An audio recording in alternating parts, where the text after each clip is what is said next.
This juz is one of the most instrumental ajza, one of the most instrumental chapters in understanding why a person should never despair from the mercy of Allah subhanahu wa ta'ala. Let me explain to you why. At the end of this juz, قُلْ يَا عِبَادِيَ الَّذِينَ أَسْرَفُوا عَلَى أَنفُسِهِمْ لا تقنطوا من رحمة الله إن الله يغفر الذنوب جميعا إنه هو الغفور الرحيم. Say, O my servants who have transgressed against themselves, do not despair from the mercy of Allah subhanahu wa ta'ala.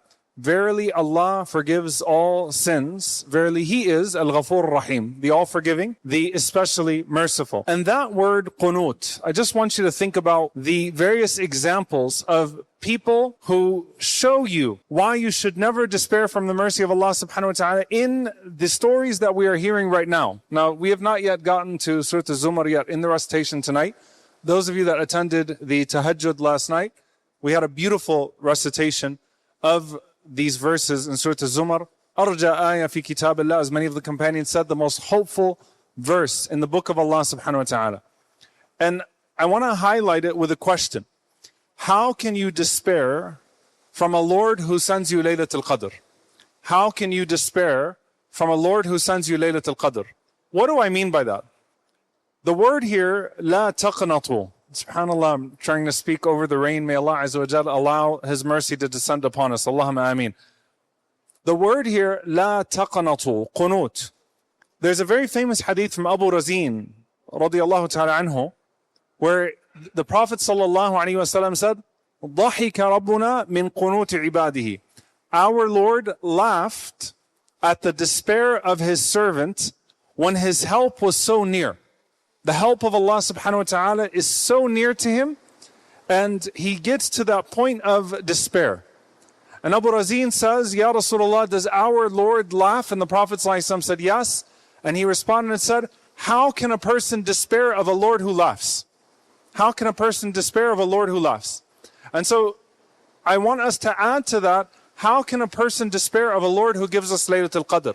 What do I mean by that? Especially in regards to this verse in particular. Allah subhanahu wa ta'ala gives us all sorts of stories of people in this juz, of people who could have despaired, but they didn't. You have Ayyub alayhi salam, إِذْ نَادَى رَبَّهُ أَنِّي مَسَّنِيَ الضُّرُّ وَأَنْتَ أَرْحَمُ الرَّاحِمِينَ. When he calls upon his Lord and he says that I have been struck by pain, by affliction, and you are the most merciful of those who have mercy. And Allah Azza wa Jal mentions, فَاسْتَجَبْنَا لَهُ. And so we answered him and we relieved him of his distress.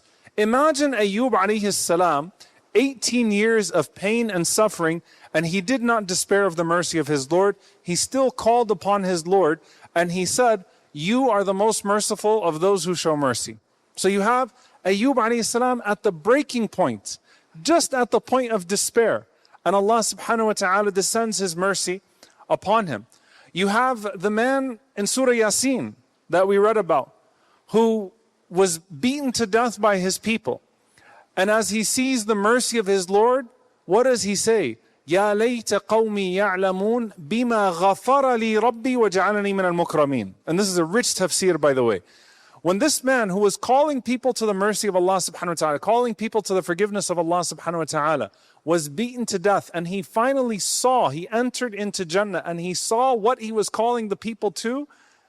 If only my people knew, بِمَا غَفَرَ لِي رَبِّي, how much forgiveness my Lord has shown me and how much my Lord has honored me. Of the wisdoms of the tafsir of this verse is that this man was calling them to the mercy of Allah, calling them to the forgiveness of Allah, calling them to the Jannah that's been promised by Allah subhanahu wa ta'ala. But even when he experienced it, it was a whole nother level. It was something far beyond his imagination. And his saying, if only my people knew, is saying that if only my people knew, they would not insist on their disobedience. Bima ghafara li rabbi. And so because my Lord forgave me, the potential of the Lord to forgive them as well, if only they turned back to Allah subhanahu wa ta'ala the way that I turned back to Allah subhanahu wa ta'ala. And their despair looks like insistent disobedience.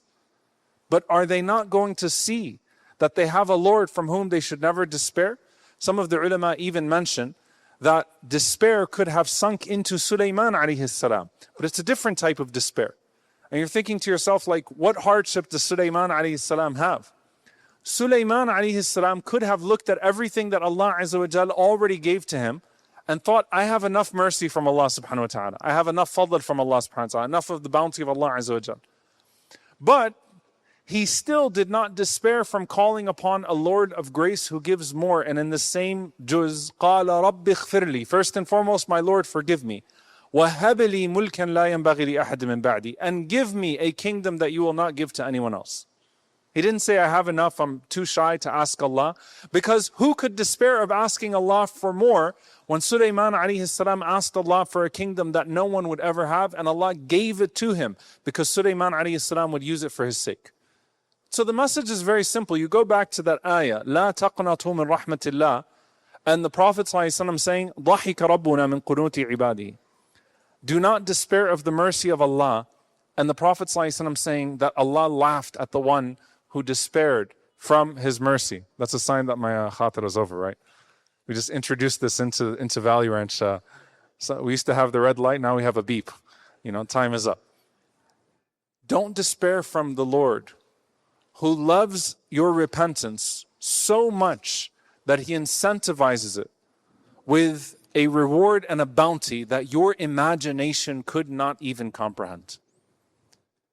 And imagine, by the way, subhanAllah, the way the servant would feel silly on the Day of Judgment when they see the Jannah that Allah Azza wa Jal has given and all of the opportunities that Allah subhanahu wa ta'ala gave to forgiveness, and they did not avail themselves of those opportunities. So the message is twofold, especially as we go into these nights of Laylatul Qadr. How could you despair of the mercy of a Lord who sends you a night that could transform your entire life and afterlife? How could you despair of the mercy of a Lord that wants to forgive you to the point that with one night of ibadah, He will give you an entire lifetime of good? How could you despair of the mercy of a Lord who's willing to forgive you for a lifetime of sins for one night of worshiping Him? How could you despair from the mercy of a Lord who multiplies your good deeds and does not multiply any of your sins? How could you despair of the mercy of your Lord who calls Himself Ar-Rahman, Ar-Rahim, Al-Ghafur, Al-Wadud, Al-Halim, and all of these other beautiful names, At-Tawwab, and calls you back to Him subhanahu wa ta'ala? And that is the primary message of this 23rd juz. And I pray that Allah Azza wa Jal allow us to be amongst those that avail ourselves of the opportunity of His mercy. And may Allah subhanahu wa ta'ala never make us amongst those who despair from His mercy and stop seeking His forgiveness. Allahumma ameen. Barakallahu feekum. Assalamu alaikum wa rahmatullahi wa barakatuh.